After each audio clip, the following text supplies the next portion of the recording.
Okay, in a normal year, we would spend a couple of days starting with this basic introduction to ecology. Ecology is the study of ecosystems.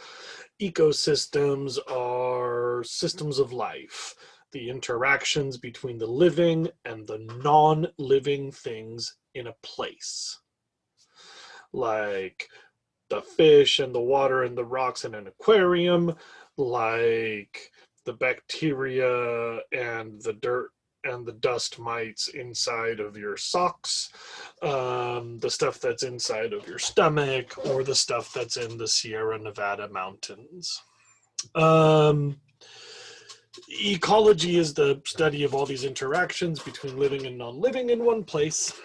And the way that I usually introduce this to students like you is I'll give you a big list of species. I will describe what they eat. Excuse the paint, I was painting today.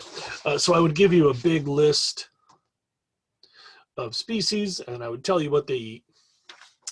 And then you'd make me a food web like this one, but much bigger. When I applied the photo to the background, it cropped it funny. This would usually be maybe 6 times larger than what you see here. Okay. Then we would spend a couple of days talking about vocabulary and details relevant to that food web that you would have made. Unfortunately, it's COVID, you're over there and I'm over here, and the district decided to give us about half the curriculum time. So I'll just tell you a few things and you'll take notes quickly on assignment 2.1. Okay. First of all, this is a food web which tracks the flow of energies between species. A food web shows all the possible opportunities. So for example, I'm sorry, I think it's backward, but where it says mountain lion, you could imagine that a bobcat could be eaten by a mountain lion, or whatever was up there could be eaten by a mountain lion, or whatever was up there could be eaten by a mountain lion. So all those blue arrows are possibilities that would bring their energy to one thing, the mountain lion. That's a food web. But a food chain would be like this. It'll take a minute. There's one food chain within the food web. So grass eaten by a beetle, the energy of the beetle goes to the mouse when the mouse eats it, so on. And then there's some vocab that you should probably know. First of all, we call this the producer, because producers take their energy from the sun, they gather resources from their environment, and they make energy storage compounds. They make their own.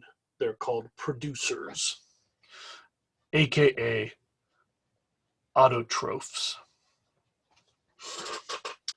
Now, you might know that photosynthesis is the process by which producers takes energy from sunlight and uses that energy to combine carbon to make sugars. That's photosynthesis. That's a type of production. Producers, the organism that does that. Okay. These are all consumers. They don't make their own energy storage compounds. They eat the energy storage of others. You and I, we are not photosynthetic. We don't make our own energy storage compounds. We have to consume them. So those are AKA heterotrophs. Oops, there's an H. Heterotrophs eat the energy storage compounds of other organisms. So far, so good, I hope. In this food chain, you can see that there is one level of production, and then there's primary consumer, the one that eats the producer.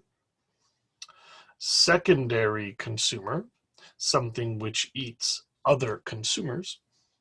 And then tertiary consumers, the ones that eat pretty much everything underneath them. Primary, secondary, tertiary. You might also have heard some terms like primary consumers, aka an herbivore, something which eats another animal is called a carnivore. You might know some things are actually omnivores, like they don't really care what they eat. And you should probably add another term, animals that eat garbage, like they eat little bits of stuff. Those are called detritivores.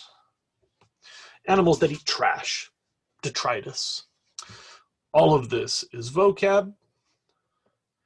It's nice that you're watching a video so that you can go back and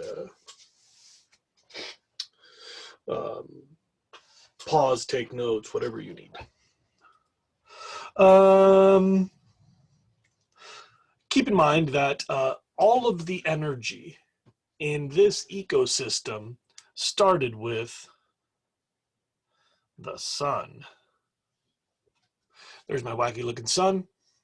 That sun gave its energy to the grass, the producers, and that energy goes uphill. Energy is kind of a one-way street. But all the material, all this stuff, this gets put back into the ground by the activity of decomposers. Decomposers are like recyclers.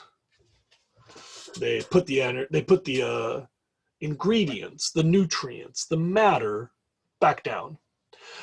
There's this thing that we often say in ecology, that energy flow is one way, but material is cyclical. It cycles. Energy is one way, but the material is fixed and made into life and then recycled by decomposers.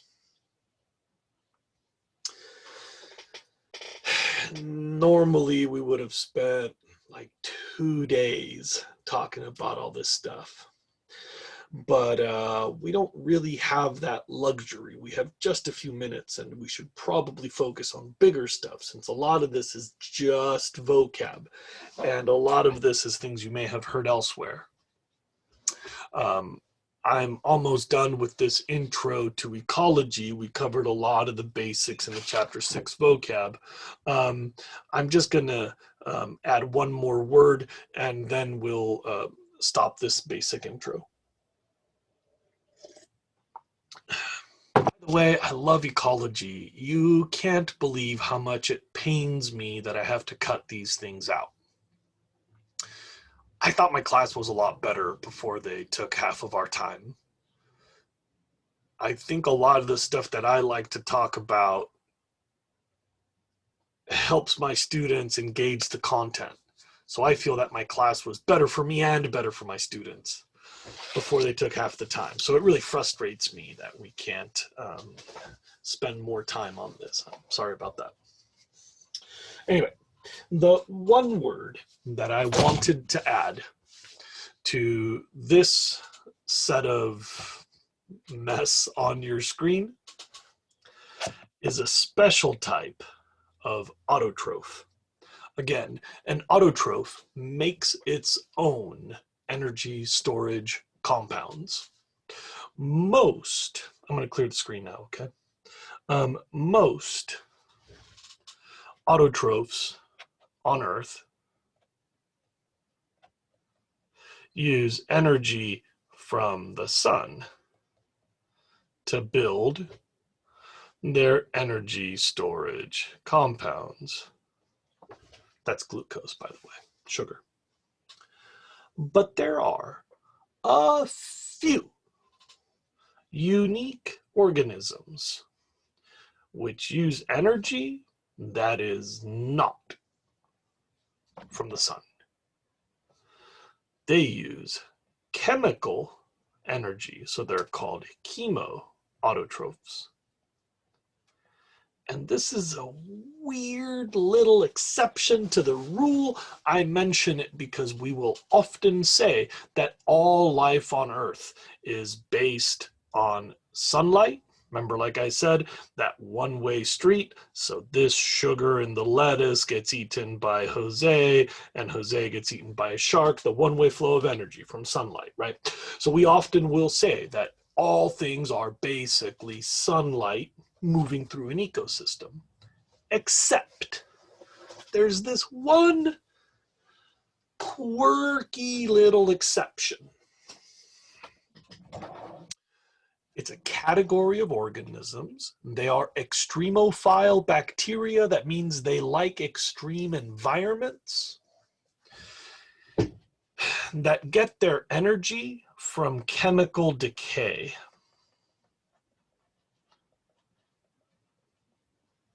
They live in places where it's very, very hot, and usually there are sulfur compounds because of geological activity in very hot water. Those sulfur compounds are possible at a high temperature. But when the temperature falls, those sulfur compounds fall apart and release chemical energy. Just like you break up this sugar to get your chemical energy, these bacteria wait for sulfur compounds in their environment to fall apart, and that's where they get their energy from high temperature sulfur compounds. And as these decay,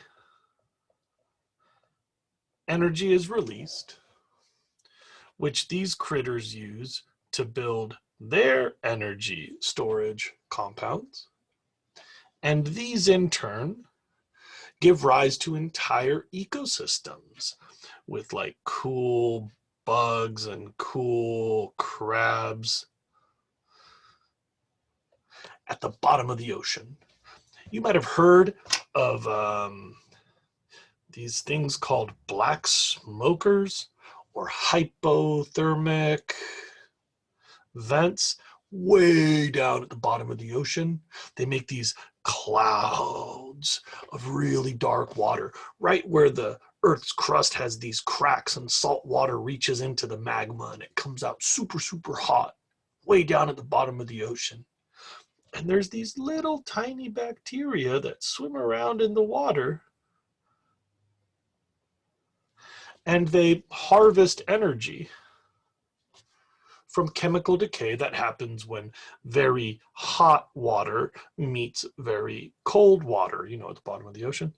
And so this energy is the basis for these remote ecosystems at the bottom of the sea.